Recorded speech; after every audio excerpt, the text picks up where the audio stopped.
Let's talk about the highway to hell.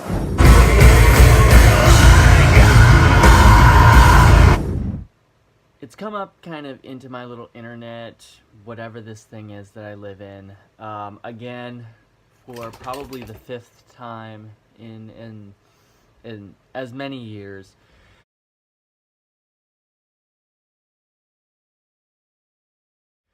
And it's something that's fascinating to me in particular.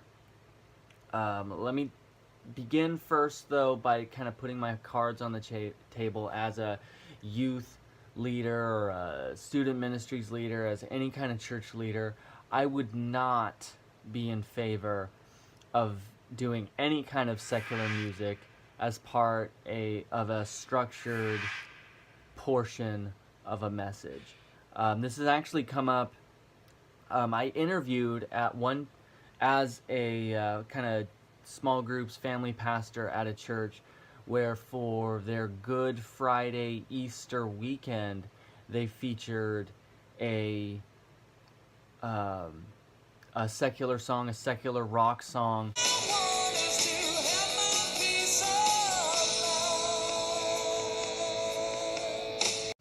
as part of it. And they did it well. Like, one of the things about a lot of times where it comes up specifically Highway to Hell, I've also heard of Hell's Bells, of Running with the Devil,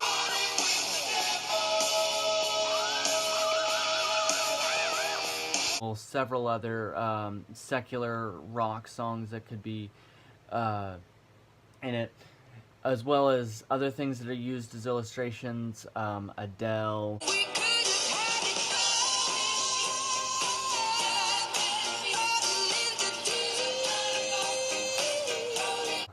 Taylor Swift,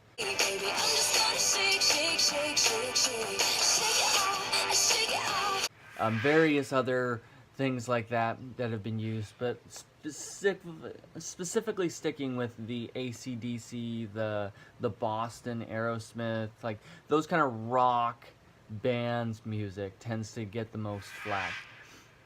But they did a secular rock song, and it actually was a tie-in, an illustration to the message. It was actually probably executed as well as it can be,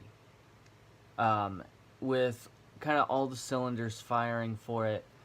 It tied well into the sermon illustration. It was musically and kind of artistically well performed, like all those kind of things.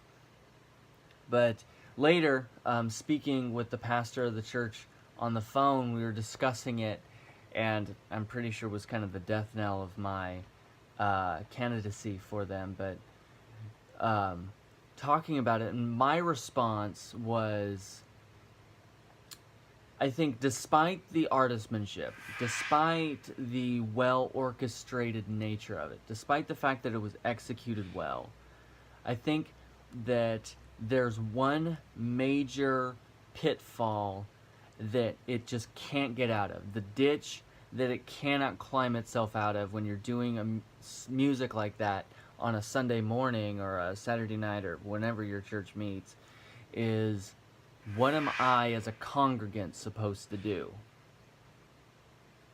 Am I supposed to worship to this song? Which I think every pastor, every leader would say, no, of course not, because like especially songs like Highway to Hell, like Hell's Bells, and some others that it's clearly like very, very pagan language in the songs. Like, no, it's not supposed to be for worship. Then what am I supposed to do? And I've never been given a really concise answer as to what that is. Especially given that it's usually either the last song from what would be otherwise considered the worship set, or the beginning from like the lead into the sermon. Like, what am I supposed to do? And the reason that is my key question is that everything about Sunday morning is about people coming together in worship, prayer, and fellowship with God. And if you have a single element or multiple elements that either purposely distract or accidentally distract from those mechanisms, I'd say that at the very least, it's not helpful. And at the very worst, it's actually harmful to the people present. So that's my take on it. That it's not a good idea because it's not cohesive with the purpose of what the church is.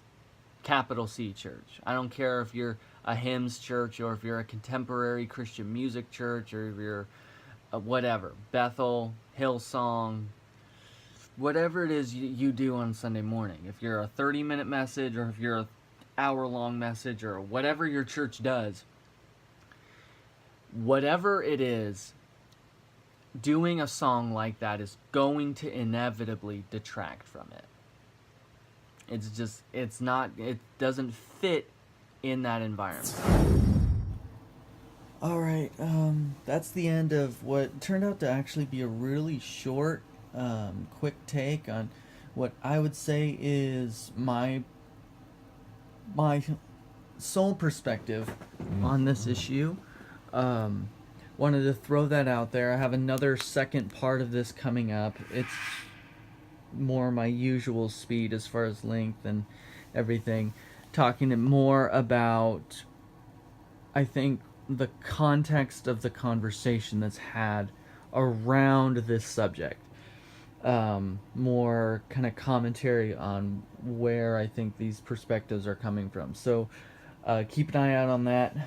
Might be out there as early as maybe Monday, but we'll see. I don't know.